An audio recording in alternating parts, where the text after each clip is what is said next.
I had coaches who obviously like prescribed you the typical bodybuilding diet, 6-7 meals a day. It was good for bodybuilding. Definitely the gym that helped me in life, just build discipline and build structure. Because without that, I don't know where I would have been. When I don't eat and my body's used to it, I'm not starving for those first 8-10 hours in the day. Now I think it's been like 6 years that I've been fasting. Like I won't deny having drunk alcohol before I was 18 at school. So I don't think girls understand. Guys find it attractive when girls approach guys.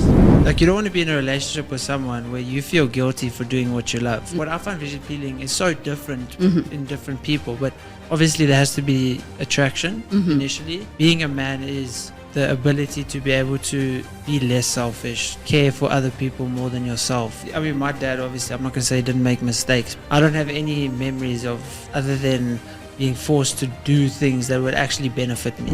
Every morning I write 3 studios by 2026. I finish off my journaling with that.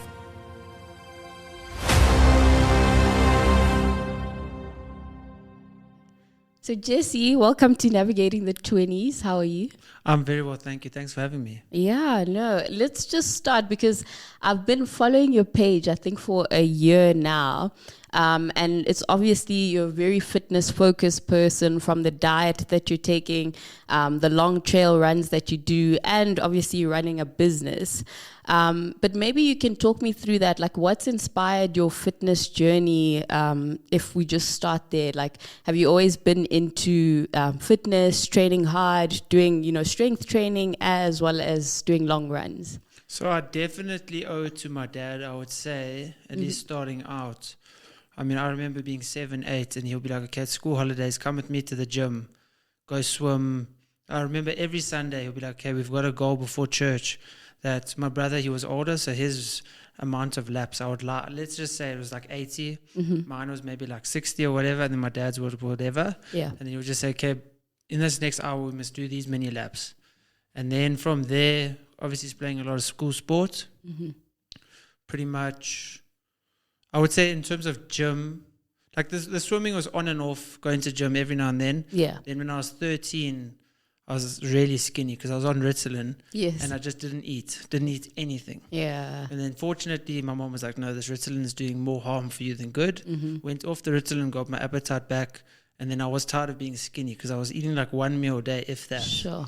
And I can't remember what I weighed, but I was maybe a little bit shorter than I am now, but really, really skinny. So then I just got into gym. Yeah. Obviously for sport, try to get bigger for rugby and all of that. And then I would say when I was 14, I probably went to gym like 5 times a week. Jeez. Because then I just enjoyed seeing the progress, seeing how the more I ate, the more I would get. Performance for rugby, being a bit stronger. Yeah. Through high school, and then I went to watch the bodybuilding show. It was the beginning of matric. Yeah. I watched the show, and I was like, this is really cool. Let me look for a show in 12 weeks. And this was in matric. So then I did 2 bodybuilding shows in matric. Wow. But the bug bit me.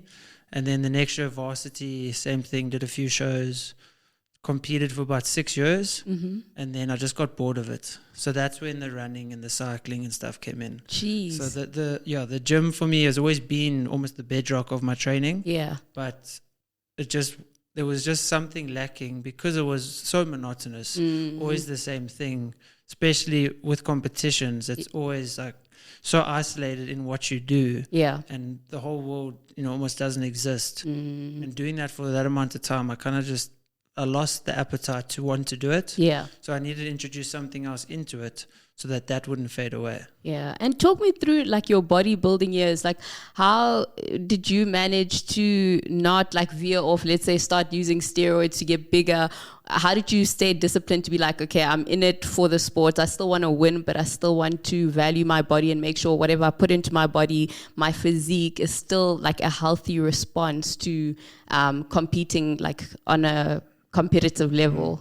Well, definitely my parents were very against it. Yeah. So I think being a teenager and being amongst other boys, playing sports, obviously it's very enticing to go on steroids because you see people around the gym doing it, you see people in the fitness community doing it. Yeah. And also I was in matric.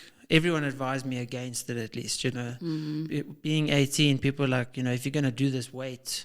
So that was also nice, getting good advice. Yeah. There were obviously people that said do it, but I think the biggest thing that stopped me was maybe the fear of, if my mom had to catch me doing it. Yeah. That was the biggest thing. I would probably have been disowned. So I think in matric, when I was, started competing, my mom probably I can't remember exactly, but she definitely would have had that conversation with me. It was like, you will not do anything that is going to harm you in the long run. Yeah. And so the fear of them, I would say, is number one. If I'm being completely honest, the fear of what they would do to me. Yeah. And then obviously being in matric, being at school, claiming that they're going to test us at rugby and stuff, which they never really do. But that also just put the fear in me of, I'm just going to get caught if I do this anyway. Yeah, fair enough. And discipline, where does your discipline come from? Like, it's easy, because if I look at, like, let's say where you are now, you're running a business, and you're very athletic and you're doing a lot of things outside of that. Has that been like a formation from your school rugby years to competing? Because obviously as well with bodybuilding, there's a lot of discipline required in terms of diet, following the right workouts, and so talk me through that. Like, if somebody's struggling to be disciplined today, whether it's like following through with a diet or a workout plan or whatever the case might be, how did you ingrain discipline in yourself? In school, I had absolutely no discipline. You kidding? I had no discipline at all. Really? For schoolwork, never studied, never did any of that. I would say even with rugby in school, at least, there was no discipline. It was kind of, okay, well, you have to go to practice. But I remember when I was doing fitness, I hated every second of it. Sure. I hated the practices, other than maybe the community of being with like brothers. Other than that, I hated running. I hated doing the fitness. My dad always, I wouldn't say he forced me, but he really encouraged me to do athletics. I absolutely hated that. Yeah. So it was always, you have to do this. And because I was told I have to do this, I kind of pushed back and didn't want to do it. So I was a typical teenage boy that was being told by the school or by his parents to do something. Yeah. And that made me kind of not want to. And I just wasn't motivated because I saw I was able to kind of just coast through life with minimal effort and be able to do relatively well. Not amazing, but not badly. And it was kind of just, I don't have to push too hard. I can, skate through. Yeah. But then when I started competing, you can't cheat a diet. You have to do the diet. It shows. Yeah, it shows. And that is definitely the gym that helped me in life, just build discipline and build structure. Because without that, I don't know where I would have been, because I've never known my whole school career, I've never known what I want to do, what type of career or any of that. Didn't know if I wanted to play sport afterwards. Kind of just went to varsity because I got accepted. But the main focus was competing. Yeah. And then, so essentially mainly just the gym and the diet and seeing the effort that you put in, you see the results. Yeah. And then from there, in terms of business and, pushing and showing discipline in that way, I think maybe it's also, I saw how little work I did in school that I don't feel like I wasted my time there, but I think I could have done so much more if I really applied myself. Yeah. So now I don't want any time in my life where I will look back and be like, okay, well, I didn't try. I always want to make sure that in everything, as a grown-up who's able to make better decisions, that I am trying in absolutely everything. Yeah. But don't you think if you had actually tried better, let's say at school, and maybe you were going to be like an A student and you would have then taken a path in like medicine or accounting. So do you believe like maybe it was constructed for you to walk this journey, this path, so that you would eventually end up where you are today? No, absolutely. I don't like wish that I had worked harder. I don't. I'm very glad that everything has worked out the way it has, because I didn't try and because I just got accepted and then decided to just go do it. Yeah. And I did a relatively easy degree. It allowed me and afforded me the time to start a business when I was in varsity and dedicate my time to training. Yeah. So absolutely everything in my life worked out perfectly. Obviously mistakes along the way, but I also don't even regret the mistakes, because everything does happen for a reason. And thinking now, I wish I'd done that. Wishing is not going to change the fact that I didn't do it or I did do it. Exactly. So all I can do now is just make sure that I make the right choices in the direction of the life I want to go. Yeah. And then maybe I can get advice from you. I think you're so focused on fasting and dieting. when did you change, like, or let me put it this way, take me through when you were bodybuilding, what your diet was like and whether there were like fundamental changes once you shifted out of that and where you are now in terms of dieting, or let me not use the word dieting, but the way you eat. What's inspired the change in how you eat? So I had coaches who obviously like prescribed you the typical bodybuilding diet, 6-7 meals a day, and then it was good for bodybuilding. It was fine. It was difficult, as it would be either way. Yeah. But for me, it was just, a tiny meal for breakfast, and 2 hours later, another tiny meal, and then an hour later, another tiny meal. And I just didn't enjoy that. And it just felt like whenever I ate, I wouldn't feel satisfied at all with the amount that I ate, that I'm constantly thinking about the next meal, thinking about the next meal. Yeah. You're counting down, 35 minutes to my next meal, I can't wait. Sure. And I don't want to live my life like that. Yeah. And then at varsity, I had a roommate who was Muslim, and he was obviously fasting for Ramadan. Yes. It is Ramadan. It is Ramadan, yeah. I'm second guessing myself there. So he was fasting. Obviously, he was doing like the water fast and everything. And I was like, okay, well, let me try the dieting part. Obviously, I still had water because I wasn't doing it for religious reasons. Yes. So I just did it with him. I wouldn't say I fasted as long as him because I was just starting out. So I was doing like 14 hours, 16 hours, just trying it out, seeing he still looked great while he was doing it because he was big into soccer and training everything. So I saw that you can still look amazing and fast. It's not detrimental to all muscle and, everything. So that awoke my eyes to fasting and just trying that and seeing, when I don't eat, and my body's used to it. I'm not starving for those first 8 to 10 hours in the day. Yeah. And I just adapted to it. And now I think it's been like 6 years that I've been fasting. Wow. And what do you say to people that are like, if you're trying to build muscle and you're trying to get bigger, like fasting is detrimental to that? And like for people that do long runs or like hectic cardio training that are like, you need to fuel before you go, how does that work for you? The muscle aspect of it, it's definitely not going to create the most anabolic environment. Yeah. Because, especially if you're training really hard and you're training hard in the morning and then you're not going to eat for the next 6-8 hours, your body might become more catabolic. Yeah. But for me, so I would say if you're really trying to put on muscle, if you're really struggling to put on muscle, maybe don't fast.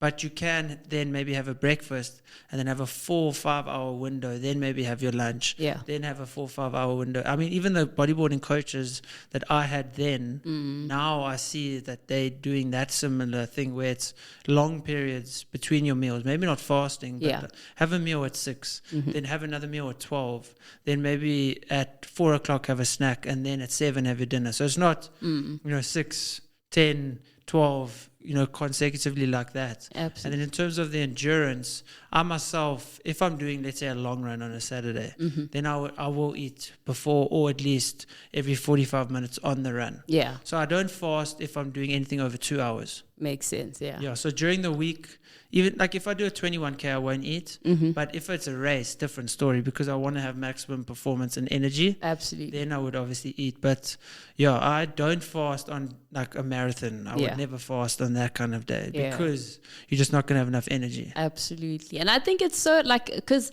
I mean, I've like, let's say played around with the idea of fasting because with Christians during Lent, you fast for like 40 days and it's got like so much strong benefits, like mentally what you go through, and you don't feel hungry all the time. Whereas like, I think in society now, we're just ingrained like constantly eat, and that's really bad for like your insulin levels. So I think fasting is nice because your body then adapts to that. Yeah, I've definitely found, and I mean, the mental focus, I find I prefer, like I haven't eaten, it's 20-1 today. Yeah. I haven't felt hungry yet, but obviously I am more accustomed to fasting. Yeah. But I do feel less mental fatigue. Obviously, the later we go, maybe it'll set in because I haven't eaten for 16 hours or whatever. Yeah. But at least initially, the first 8 hours of the day, I feel amazing. Once I eat, usually at 12, there's probably like an hour period where I feel more tired. I want to sleep, well, not want to sleep, but I feel more tired. Yeah. Like that Sunday lunch type of feeling. Like lethargic, yes. And I find when I do eat massive meals, that tends to happen sometimes, but also depends on the meals. I find, and recently I've been reducing the amount of carbs I'll have Yeah. maybe the first meal. Yeah. So it's not like I'm cutting out carbs completely, but I'll prefer to have carbs at the evening meal Yeah. because I can afford to feel a bit more tired. Yeah. Whereas like lunch meal, healthy fats and the protein doesn't make me feel that lethargic or tired or anything. Yeah. And wait, so I've seen like you're very specific about what you eat to break your fast. You never like eat chocolate or be like, I'm going to get McDonald's. So for you, is it specifically that it has to be like healthy fats? You have high protein, either eggs, steak. What else goes on your plate? So I probably have like 5 ingredients that I eat usually. Yeah. I kind of chop and change in between the proteins, but it's usually like beef, eggs. I would say if it's cheese, I would say it's like feta cheese or cottage cheese. Yeah.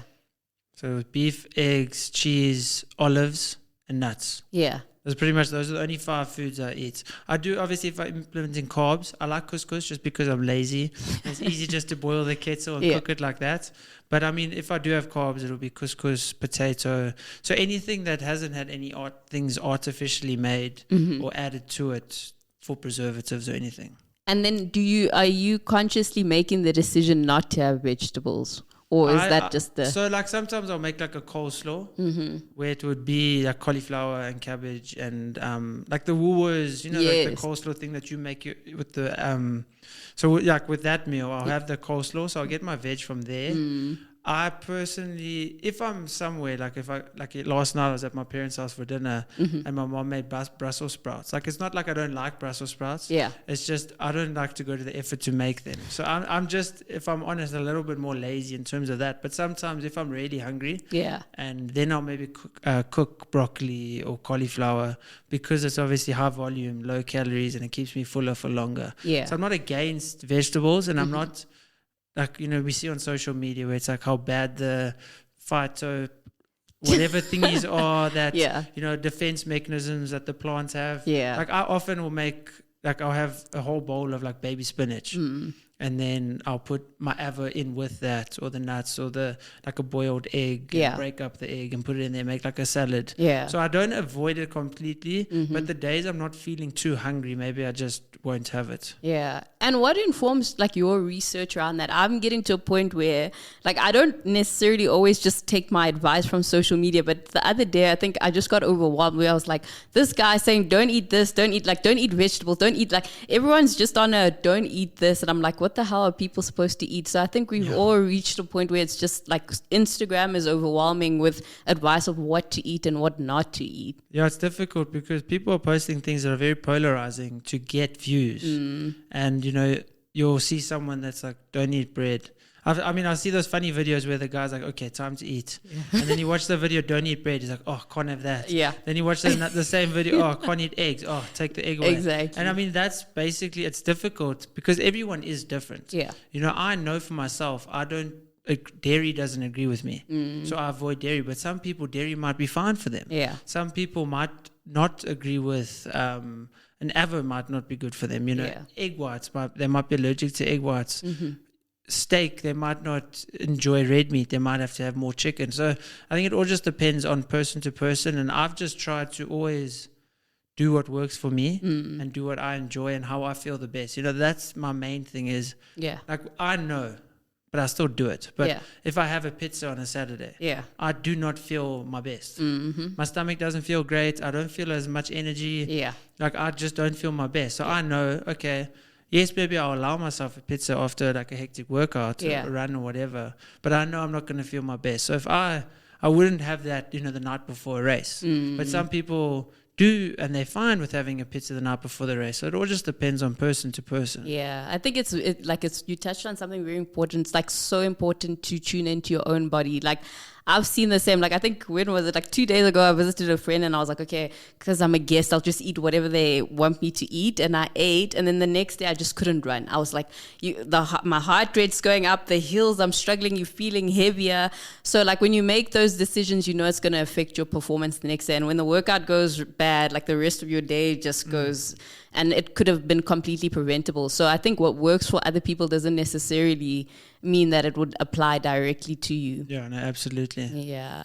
And another thing that's like important, like I think when it comes to training a lot, I've just, let me say, I was evaluating the other day that the last 10 years, I've been having like a on and off relationship with alcohol where I go through like two extremes where I'm like, I never want to drink again. I don't think I haven't been like drunk maybe in like 4 years. So I avoid getting drunk, but like, how are you navigating your relationship with alcohol? Do you still drink? Do you not drink at all? Because also what I saw is, when was it? I think like last week I was reading through how Lewis Hamilton was like, he's not going to be drinking anymore as well because he's looking for the 1% to maximize performance. And so obviously there's all this data around how alcohol affects your sleeping rhythm, your circadian rhythm, your sleep-wake time, and obviously liver and everything else that we're accustomed to knowing. So with the bodybuilding and obviously starting at a matric, that was the biggest reason initially, at least. Mm-hmm. Like I won't deny having drunk alcohol before I was 18 at school. Yeah. But the moment I started competing, I couldn't, because the biggest thing in that time was obviously the calories, Mm-hmm. but more so the breakdown of, protein and muscle. Yeah. So that's why I avoided it then. I mean, I went on matric vac and I didn't have one sip of alcohol.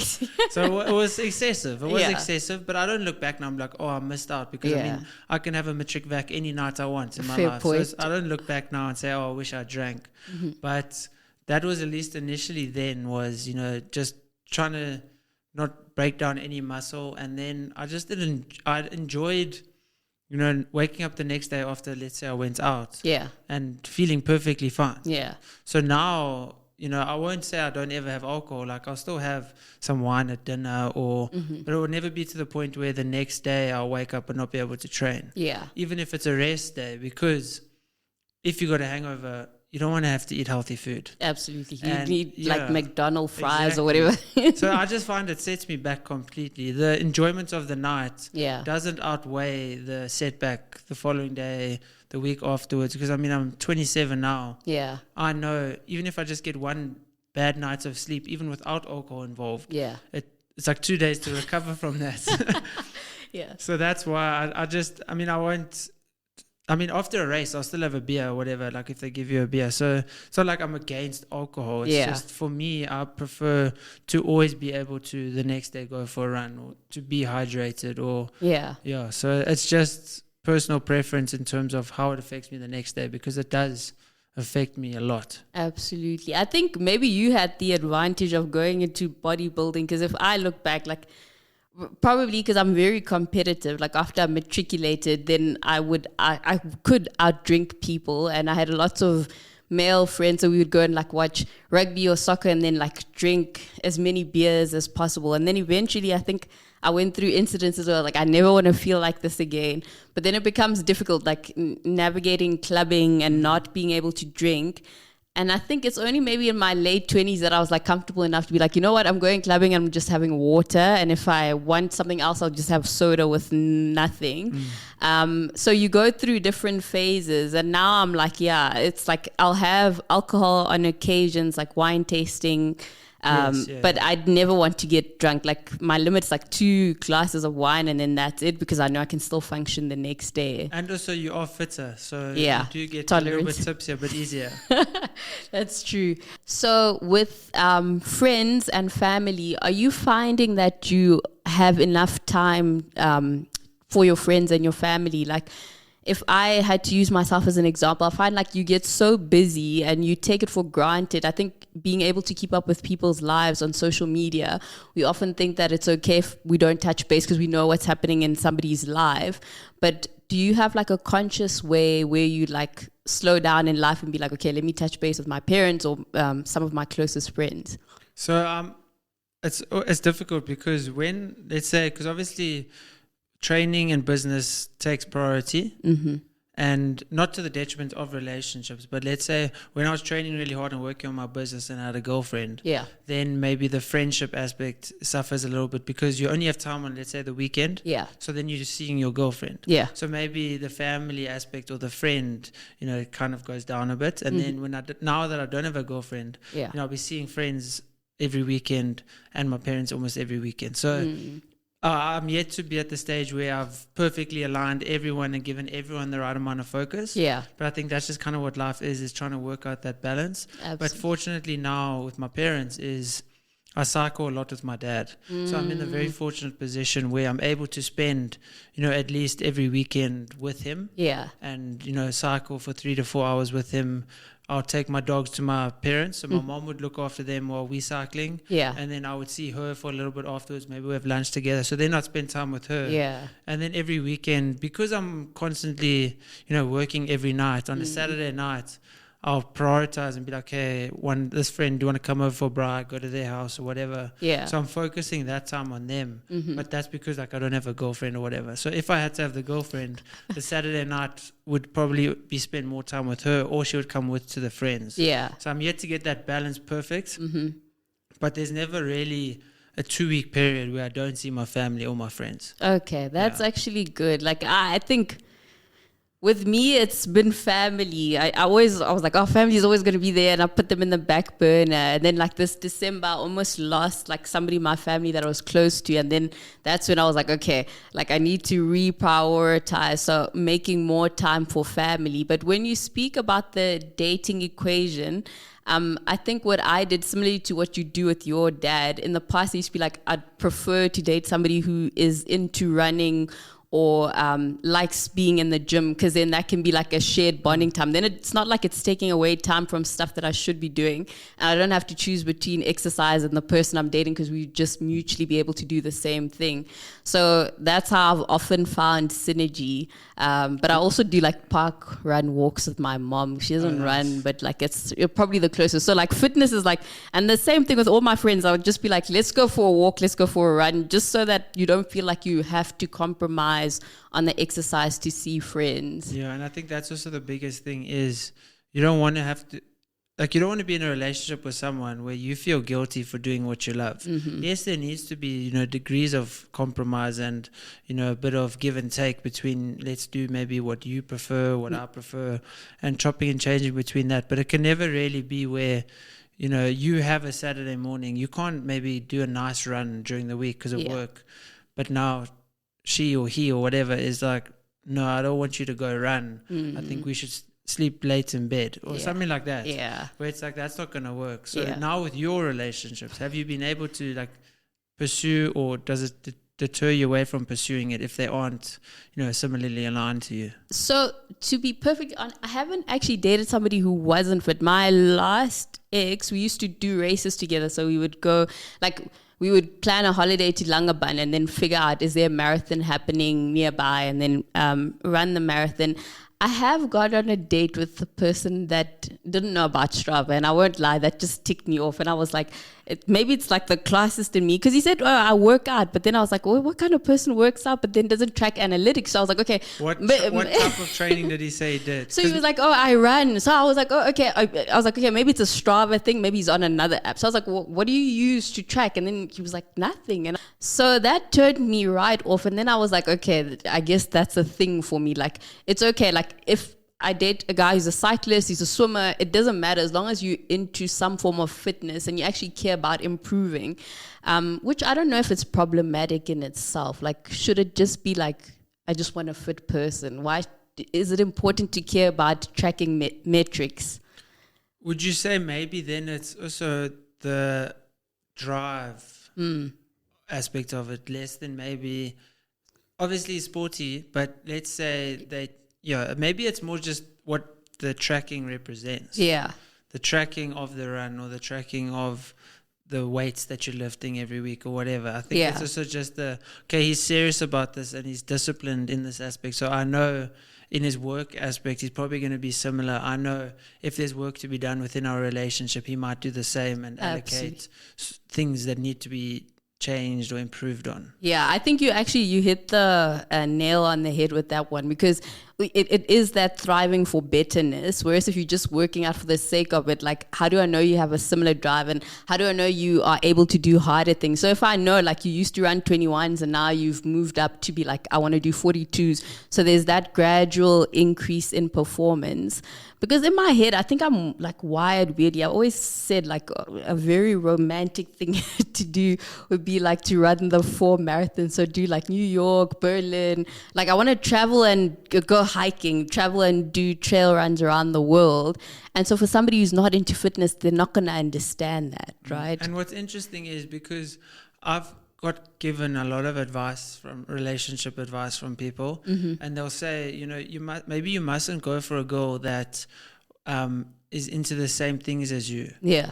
And I'm just thinking, but why? Why can't I have someone that we go on a holiday to go do a marathon or do those things that you mentioned, you know? Yeah. Like that's cool to be able to go to the Drakensberg, and while you're there, you know, you've planned out 3 hikes or whatever. Yeah. I mean, what's wrong with that? Why does their standard of what a relationship should be have to match what I want in a relationship? Yeah. They're not in my relationship. I'm not in theirs. I'm not telling them that their relationship is bad, so they can't tell me that mine's bad. Absolutely. I think I've heard, funny enough, I've received similar advice, and it's always like people are like, you need a balance, so you need somebody else who's not like into, which, I mean, I've seen it at races, and I think it's not the same, like to have somebody on the sidelines versus somebody who's taking part in the activity themselves. And I think it could also be like a great way to grow together. So like if I'm not a strong swimmer and my partner is, then like I go train with them, and you get like this bonding time of something that's difficult to do versus like, I don't know, sitting across from each other and eating pizza, and it's not doing hard things together. I think I've seen, I don't know if it's the same for you, an acceleration in personal development from like running and doing hard things and lifting weights and doing all of that. That's where most of my growth has taken place. And to be able to share that with someone, I think is what makes it awesome. Yeah, and I think also if that person isn't doing that, you know, you're progressing because you see, okay, when I put more effort into my running, my times improve. So that means if I put more effort into my work improves, my salary can improve. And if a person isn't doing anything in their life that is seeking that challenge and seeking that growth, you're going to grow and they're going to stay the same. And then, you know, you don't want to carry someone. No, you can, like, you don't have to have someone that's doing better than you. Yeah. But you just want someone that's pushing and trying their best. They don't have to be, you know, a marathon runner. Like, you know, if you going and doing a half marathon and they want to do the 10K, that's cool. Exactly. Because they previously could only do 5. They don't have to do as much as you. Yeah. But as long as they just have that drive in them to be better, they don't have to be super competitive, but they just need to try to be better than themselves. Absolutely. And I guess whilst we are dating, what's your take with dating apps? Do you think there's still So I've never used the dating app. What? Yeah. At all? Nothing. Closest thing is Instagram. Oh my goodness. Okay, then your DMs must be Not busy. really. So I mean, I personally, I would say all my dates now, not that there's been many, but like 3 over the last 2 years have been like through Instagram. Yeah. But I've just always been against, and I think it's an ego thing. Yeah. It's definitely an ego thing if I look at it now. I don't want to seem like I'm desperate to find a partner. So fair point. Egotistically, I won't go on a dating site because I want people to look and be like, yo, Jesse's trying to find someone. Yeah. In my eyes, it's always, I will find the right person and they'll gravitate towards me. Yeah. And that's just kind of why I've been hesitant to go on the dating sites. And yeah, that's just the main reason. Okay, fair point. I mean, like if I had to apply your, I do get Instagram DMs, but they're nowhere near. I shouldn't say that. They're not quality. They're messages. not what I want exactly. Yeah. Like it's always, and it's hard to say. Like I remember I was telling this one guy on my DMs asked me why I won't date him, and I was like, "You're not what I'm looking for," and I like specified this and this, and he was like, "Oh, I can do that, and I was like, "I'm not looking for somebody who can do that. I want somebody who's already doing these things." But for me, I've got like a weird thing. So like, I have used dating apps, and I've like had a long-term relationship as a result of dating apps, but these dating apps are like a long-term run thing. Have you seen you can get to know enough of a person by their profile? And then is it often that you see this profile like, okay, cool, seems like a good guy. Then you have the phone call and you're like, nah. So this is what I do. I won't date somebody. Okay, well, I've changed it a little bit, but I would not date somebody who doesn't have a LinkedIn profile because I would rather like stalk a person on LinkedIn than on Instagram, because I've realized what you'll have is like other people have like their Instagram handle, so you can go check that out. But then you end up like, I don't know, falling in love with the persona of the person. So LinkedIn is like work, and if you're active, I know like your thoughts because you're going to post like what articles you're reading or whatever, so I know whether or not we'll get on. And then a phone call, based on that, I can tell like, is the person nervous? I mean, I've had phone calls with somebody where I was like, oh, can I just have a phone call with you? And they're like, I don't know what to talk about. And I'm like, if you can't talk to me over the phone, how are we going to talk like over dinner or whatever? And then my first date, I don't opt for like, I don't want to do a sit down date. I'll always be like, let's go, I don't know, to Delta Park and go for a walk. Or I'd be like, let's do a park run together. Because then like, I don't have to dress up, number one. So then that's like -1. And then number 2, you get to see a person in a more natural environment. It's not staged. It's not like we're both trying to impress each other. So it's worked, but I think there needs to be something else that commits people to go on dates, because everyone's just swiping to get matches and then there's no follow through. Do you find that people are on the dating apps to find a partner, or is it still like the hookup culture in your experience? Like, do you match with someone then you're like, oh, this guy just wants to hook up? I think it's a bit of both. I think I like to think, maybe I'm a bit more optimistic, that people's standard is they want a relationship, but they're not getting that. And then the easiest, lowest hanging fruit is just to hook up. And then it could be that like some people hope like, okay, from hooking up, if it is a good hookup, then it becomes continuous. Then you're in a situationship and then hopefully it grows into something. That's how it's been.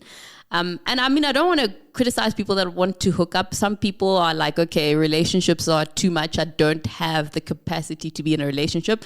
And so just hooking up is what works. Maybe you just want somebody every Friday to Sunday that, you know, you can be intimate with and then like share moments with, and that's it. So it's like, I guess it's the being honest with what you want and what you've got the capacity to give at whatever stage you're in. But that's the tough thing with social media. You mentioned it, is that, you know, people also, they're putting on Instagram, they're putting on their persona that they want to be perceived as. Yeah. And oftentimes it's not that. And I've had experiences where, you know, I see a girl, obviously initially it's always based on attraction. Yeah. And then we'll go out and then she doesn't look anything like the social media pages. And then you're there, you kind of have to just commit to the date. Wait, like when you say they don't look anything, do you mean like it's because they put on so much makeup, or like it's a catfish? Filters. So like not like a complete catfish. Yeah. So it's not like I'm seeing a girl and then when I meet her in person, it's a guy. Yeah. So it's not like a serious catfish, but you can see it's the same person. Yeah.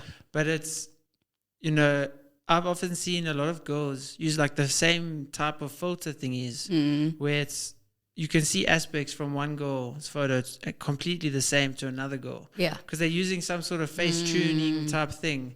And then they're attractive. Because, I mean, those apps, you can change the size of your eyebrows, change the size of your nose, increase your jawline. So you can do so much and completely change how you look. Yeah. And then you meet them in person and then you're just like, no, this isn't the same person. But do you know what? In the same breath, I don't use filters, but I've had instances where somebody has like stalked my Instagram page so much, like they could say like when I was here or whatever, they could probably like recall all my pictures, and then I realized like, oh, this person's like in love with my Instagram persona, and that's not me on like a 1-to-1. So it's like you like sitting in a date and you're competing with Instagram Zintle and like the real, and then you feel like you fall short. So I feel like at any level, whether it's you've got filters or like you publicly perceive yourself to be a certain way, you're always going to fall short of that image, which is why it would be nice to actually meet somebody who doesn't know you on Instagram, because then they get to meet you organically. Like, what do you like when you wake up in the morning? What do you like? Actually, what I always think at the back of my head, I'm like the most authentic people that would meet me are like runners and gym, because I'm just me. So if I'm struggling through a hill, you'll see it. Like I'm not, Yeah, to meet them at a park run or to meet them at the gym. But also approaching someone at the gym, like how do you do that? You're a girl, so obviously you would, like girls don't really approach guys. Yeah. So, I mean, how would you respond? Like let's say, but also if it is someone that you truly do find attractive, you're not going to mind. Yeah, exactly. It's I guess it comes down to whether or not you find the person attractive. To be honest, I've made moves on guys. I don't mind doing that. Explain your moves. Like how does a female... Yeah. So I'll explain the male moves, and then you explain first like how I make a move. Yeah. Okay, so this one time I used to work. I'm not actually going to say I used to work in this place, but it was huge. So we shared. It was a huge office park space. And then I'd always see this guy like downstairs in the canteen, and like he'd smile, but he wasn't making a move. And I think this went on for a month, and I was like, you know what? The next time I bump into this guy, I'm gonna like ask him out, or like I'll say something. So then I was coming down from the 21st floor, and then he joined in on the 15th, and we're going down. There's 4 other people in the lift. So I'm like, oh my goodness, I don't know. I'm just going to like shoot my shot, see where it lands. So I was like, here's my number. Like I'm available tomorrow. I think it was first Thursday or whatever. So I was like, I'm available tomorrow to go out for first Thursday if you want to join me, like, you know. And then everyone in the lift clapped, right? So guy took... That's brave. Like that's good. Yeah, it was the worst day. It's tough but also I don't think girls understand that guys find it attractive when girls approach guys. Really? Yeah, guys. I mean, if the guy finds the girl attractive, obviously, if it's a girl that you want to be approached by, you know, guys like, she's actually brave enough to do it, or she's not entitled that she has to be approached. You know, like that guy. For me, I think that's attractive, even if I don't find the girl attractive, and she is brave enough to do it. Yeah, it's like, good for you. That's awesome. Yeah, you know, it's you're slightly more attractive in my eyes by just approaching me. Yeah, but you don't find it emasculating like some men think. I think it's awesome. Okay. I think, I mean, it's at the end of the day, it's a compliment. Yeah, if someone's approaching you, it's a compliment. So I don't know. I've never. Well, I wouldn't say. I don't think I've been. But also as a man, because you're not used to women approaching you as often as what men approach women, you think if like a girl comes and talks to me about something, you automatically assume, no, she's not hitting on me or whatever. She's just talking or asking or whatever about something. Yeah. You know? For me, in terms of approaching a girl, I find it tough. I wouldn't approach.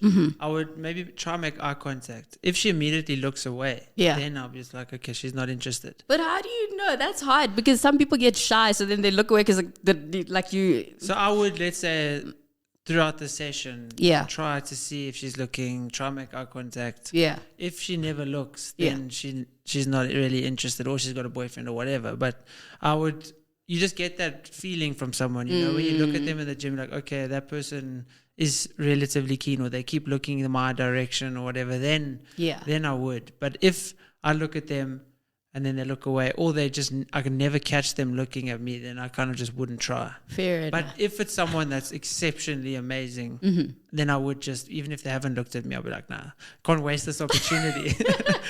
Yeah, you gotta go guns blazing. Yeah, I think dating is so tough. Like our parents probably had it a lot easier than what we do, because it's like you're competing on so many levels. Yeah. Just last night, my mom, I was leaving their house, and then some lady was cycling, and then my dad was like, check that girl.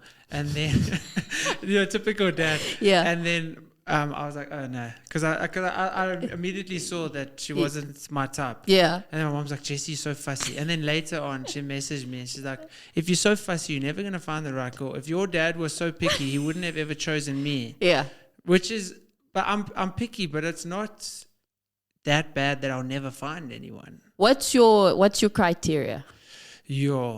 So obviously, I can't explain what I find visually appealing. Like what I find visually appealing is so different in different people. But obviously, there has to be attraction initially, and then I would say initially, obviously attraction, because you don't want to kiss someone you don't find attractive. Absolutely, I mean, it's standard. Yeah. Then personality trait. I would say the biggest thing is drive. Yeah.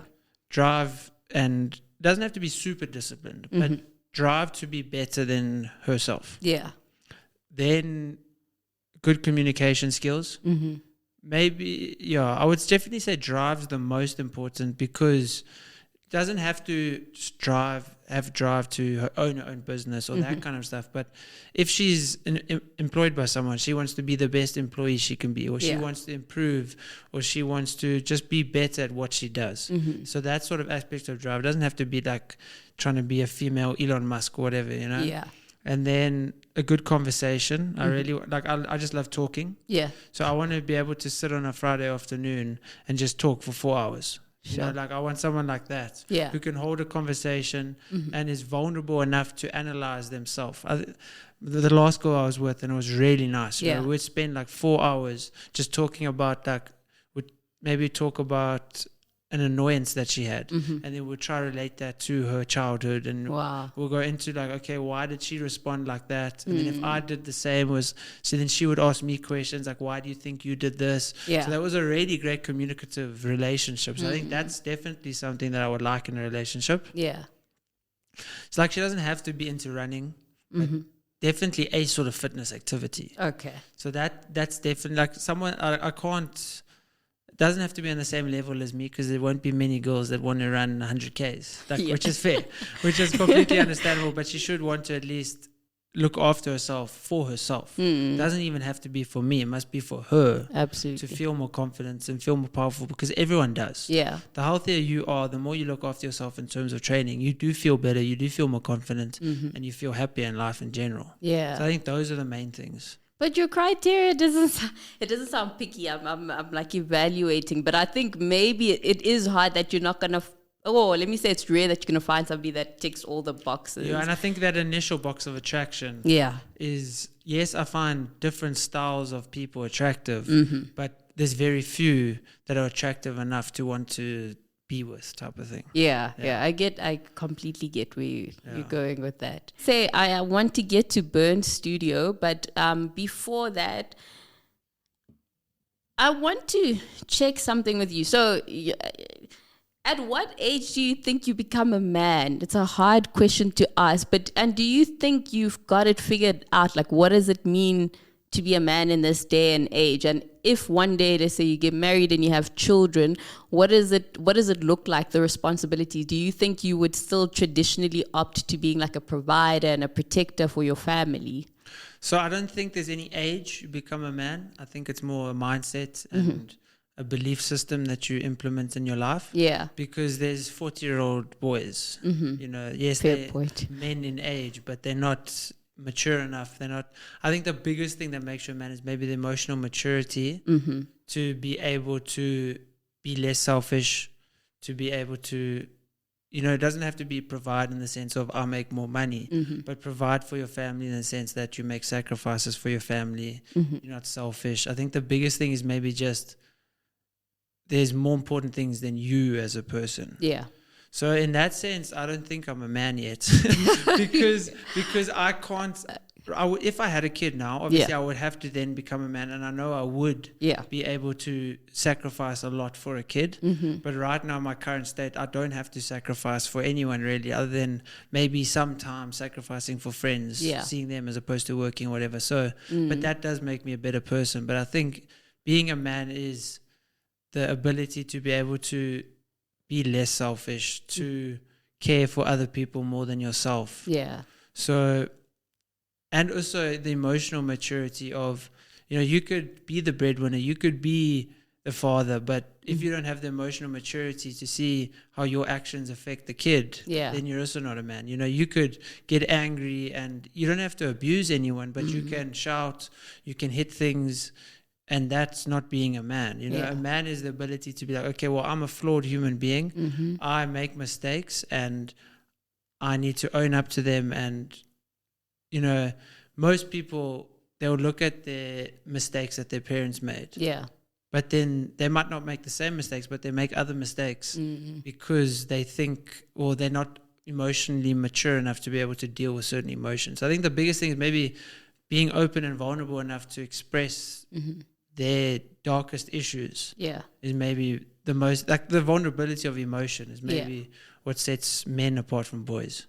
Sure. I actually like that definition because like I think that's like very key, because if you want like a very let me say, strong relationship, it's the ability to take that barrier down and to be able to be emotionally vulnerable. But if you haven't worked through the things that you need to work through, nothing works out. So even like your romantic relationships, and like you rightfully said, once you have a child, you need to be able to have that emotional awareness. Like, if I'm going to shout at this child, this is the ramifications it might have for them. So it's a lot of like introspection, going probably into your childhood wounds and figuring out like what are the things that I need to process and work on. Then I guess being a man is a continuous journey, because I have friends that are fathers now, and they're like, there's stuff I thought didn't bother me when I was a kid, and then now that I've got a child, and I'm having to work through these things because of my little boy, or whatever the case might be. Yeah, I think that's the biggest thing is I've seen, fortunately, I mean, my dad, obviously, I'm not going to say he didn't make mistakes, but I don't have any memories of, other than being forced to do things that would actually benefit me. Yeah. So, like, those are the only things where I'm like, yo, why is this guy so, like, strict or whatever? Like, those are the only things where I'm like, he could have eased up on, but it was never situations where, like, I saw him act in such a bad way that I have then taken late into life. But, like, friends, people, like, family or friends or whatever that I've seen, where I see the dad, I see how he interacts with someone maybe at the gym. Yeah. Then I see the son. Yeah. And then I'm like, oh, you got this from your dad. I can see that. Yeah. You know, where it's like getting upset about such small things, and then you can see the kid doing it. And that's where, like, yes, everyone gets upset. But if you overreact because that taxi driver cut in front of you, and your kid's in the passenger seat, and you do that all the time, and you shout and swear and whatever, that kid's going to carry on that, you know, way of thinking. Absolutely. And you don't know that kid could already have some aggressive issues, and then he now then becomes abusive later. So I think the biggest thing is just to try and manage your emotions, because especially around kids and how receptive they are to like observational learning and thinking like, oh, well, my dad reacts like this, I think it's okay to react like this. Absolutely, yeah. Because then you normalize certain behaviors. And because we're almost coming to a close, I've seen you work out a lot in the burnt clothing brand, which is like phenomenal and everything. Can you talk me through your relationship with them? So I was approached by them to basically like almost be like an ambassador. So then they just, I've got like a link or whatever that people can shop burnt through my Instagram bio, and then like I'll get commission on sales through that, and then they'll send me like new clothes for launches and everything. And initially when I got into fitness, you know, I would take any sponsorship I could get. Yeah. I mean, everyone does it. It's like, oh, free supplements, oh, free this. Yeah. And I always saw I was promoting and making other people rich. I don't want to just promote and make other people rich. I want to have a partnership with these people where I get money from also the promotion that, you know, I'm putting out there. So I would say like 3 years ago, I came to a decision where I'm like, I'm not going to take on any brands. I'm not going to take on any sponsorships. And actually in doing that, I actually got offered a lot more, which was nice. You know, the more people I was turning down, the more offers I was getting for certain things. Yeah. Not that there was tons, but, you know, like a smaller company would approach me, whereas previously I'd be like, okay, cool, yeah, I'll get like 1,000 rands worth of clothing, that's cool. But there was like no monetary kickback or like annuity or anything that came from that. So I always just hold back with that. And then Burnt came up with a, you know, offer that was very good, and I also believed in the clothing because of the quality of the clothing and the community that the brand represents, and, you know, the whole ethos and everything. I just aligned with the brand. Yeah. And I liked the people behind the scenes, and I really enjoyed, you know, talking to them online. When I've seen them in person, I really enjoyed that. So it was more, you know, these are the kind of people that I like. Yeah. And, you know, I get some monetary value out of it, and then can try promote the community around what they do. Absolutely. And I think it's nice because it goes well with your own personal brand. So it's really important to, let me say, affiliate yourself with brands that actually work with your own personal brand. So I think that's a nice partnership. And then also, if you could give me like an overview of what you do. So you run Jesster Studios, you've got the partnership with Burnt. What else is on your plate? So my main source of income still today is my marketing company. So we've got a marketing company. Our niche market is actually in the beauty aesthetic industry.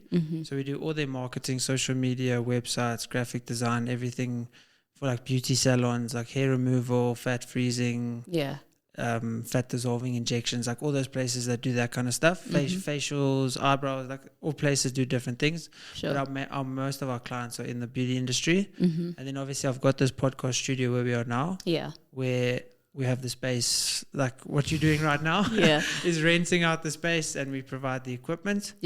And then initially my first business was an online trainer, personal trainer, and that I still do on and off every now and then. But because of the other businesses, time allocations, I coach maybe 5 people a month now. Some months I just tell people, I'm like, sorry, I can't. And then fortunately, if the studio in December was more quiet, then I can pick up a little bit of the online training. So those are the main 3. And then obviously my own podcast, but that's just like a passion. It's just enjoying talking to interesting people. Sure. And where do you see yourself going in the next coming years with? So in terms of goals, I've definitely mainly only set goals for the studios. So having 3 studios of every day in my journal, every morning I write 3 studios by 2026. I finish off my journaling with that exact thing every single. Hopefully you watch this in 2026. I can say, yes, it worked.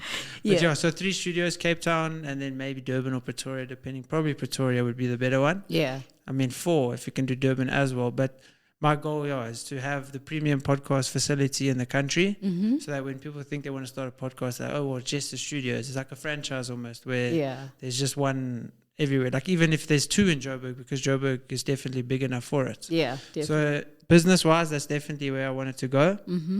And then my personal podcast, I always set goals of being like the South African Joe Rogan. But I know if you try and work hard in every aspect, it kind of just, you'd be mediocre everywhere.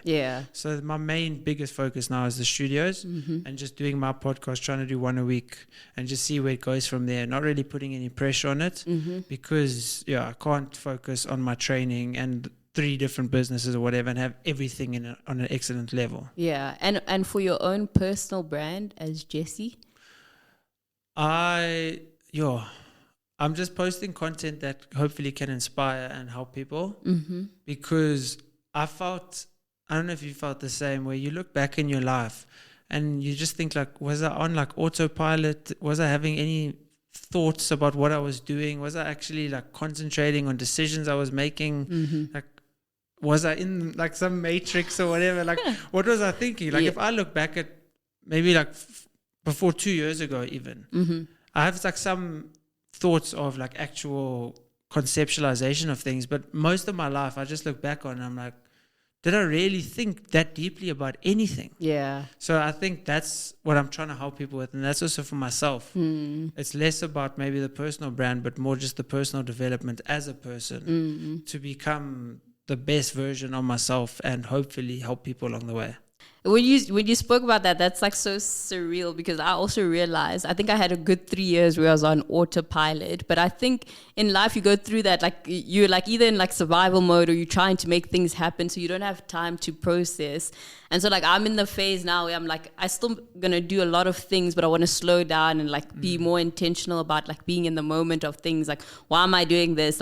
What's happening? So that it doesn't feel 3 years went by and you don't even know what was happening. I think that's the biggest thing also is, there might be a misconception about presence and being in the present moment. And people think, well, then you can't set massive goals and dream, but you can. You set goals, but you working on what is in front of you right now, because the future doesn't exist. I mean, the past doesn't even exist because it's gone. Exactly. All you have is right now. So work on those goals in the future, but enjoy right now, because achieving that goal, whatever, is not going to make you happier or make you whatever. Your happiness is your state of mind right now. So set goals, sure, because you want to improve and you want to grow, but focus on just being present in what you're doing. I mean, how many times have you been running and you're thinking about finishing the run, or you're running and thinking about, okay, I need to prepare for that meeting. And it's just but what's it going to change? Just do the run now. Focus on the run now. Exactly. Be present in the run. Us talking about this we're in the podcast, while we're talking, Yeah. we can have a better conversation if we're truly present than thinking about, okay, well, in the next half an hour, your next guest is going to arrive. Yeah. And you think about that. Then there's actually, you're just focusing on the next thing, the next thing, the next thing. Exactly. Yeah. It's weird when you say this with runs for me. Like I used to do that, like plan on the run. And then now, or actually, let me say the last 2 years, I'm just like, I use runs as my meditation. So it will start off like a lot of things are in my head. Like I need to do this and this. And then it eventually gets quiet. And if you're in the zone and it's quiet, then those are like the most optimal, magical runs. It's the best run. Your heart rate goes down. Yeah. You get in the zone, Yeah. And second last question before we wrap up, what is driving you? I have this, I don't know. Honestly, I have just this need to push. Yeah. Like I've given it thought, and I've always thought, like, is it to make someone proud? Is it to have the world think I'm special? Or I've always thought, like, what is it? And I've tried to like go deep into like, is it a deep-seated insecurity of seeing my dad succeed and really wanting to be better than him or be equal in his eyes? Or is it because I didn't push at all in the first 18 years of my life? Is it kind of compensation to show? See, like I definitely think the biggest thing that I've been conscious of is I never want to be seen, because my whole high school career I felt like I was seen as being dumb. Or at least that was also, maybe it wasn't even thought like that. Or thought of like that. But because my marks weren't good, because I wasn't trying, I always thought, no, people are going to think I'm dumb. So maybe it's just that drive as well of I don't want people to think I'm incapable of anything. Or it's, I think I can do anything. So I want to show the world that I can, so that their view of me matches my own. So there's just so many reasons, but I just feel like when I'm not working, I'm not as happy. Yeah. So my drive is just happiness through work, I think. I think that is true, because I could apply some of the things that you're saying. I think it's a combination of different factors. Like I also went through a journey where I was like, I'm trying to identify the main source. And then I realized that it's not just one thing. It's like a combination. And I once had a mentor who was like, you must ask yourself, are you running away from something or are you running towards something? And I realized some of the biggest achievements that I had was because I was running away from something, and then sometimes it's because I'm running towards something. So it's a pull between dark and light. It's not always. I think to be able to use them to be able to achieve is a good thing. Absolutely. And then in closing, because we reached the end of our conversation, because our viewers are people navigating their 20s, if there's 3 pieces of advice you could give somebody navigating their 20s, what would you say? Don't do anything for anyone else. You know, we've got these family expectations of us, or these peer views of how we should live our lives. And I think the most happiness I've found is just doing what I want to do. You know, not in the sense that what I want to do is I just want to go out and drink. Like, that's not what I mean. But I mean, like, if you have a goal of being an artist and you know, your parents are like, no, maybe don't, because there's no job security in it.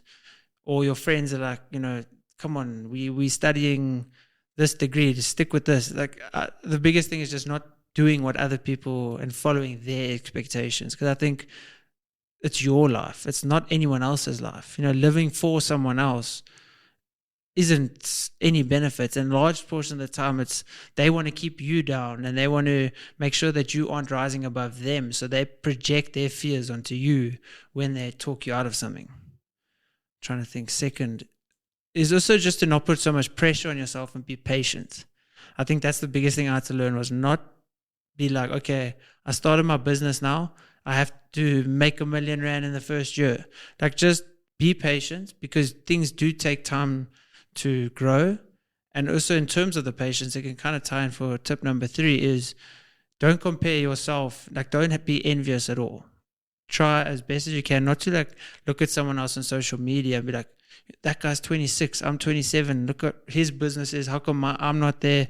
That person got a promotion, I just got my first job, why aren't I there? I think that's the biggest thing, is just it steals all happiness out of life, is comparing yourself to someone else. Because if you don't know what they went through, you don't know the connections that they had to maybe get it. And I saw, it was an interesting quote, it was, you can't be envious of someone else, because you have to trade absolutely everything in your life to have what they have. So if there are aspects of your life that you love that you aren't willing to trade, then you've already got more than what they've got, because you're not willing to give those up to have what they have. So then there's no point in being envious, actually, at the end of the day.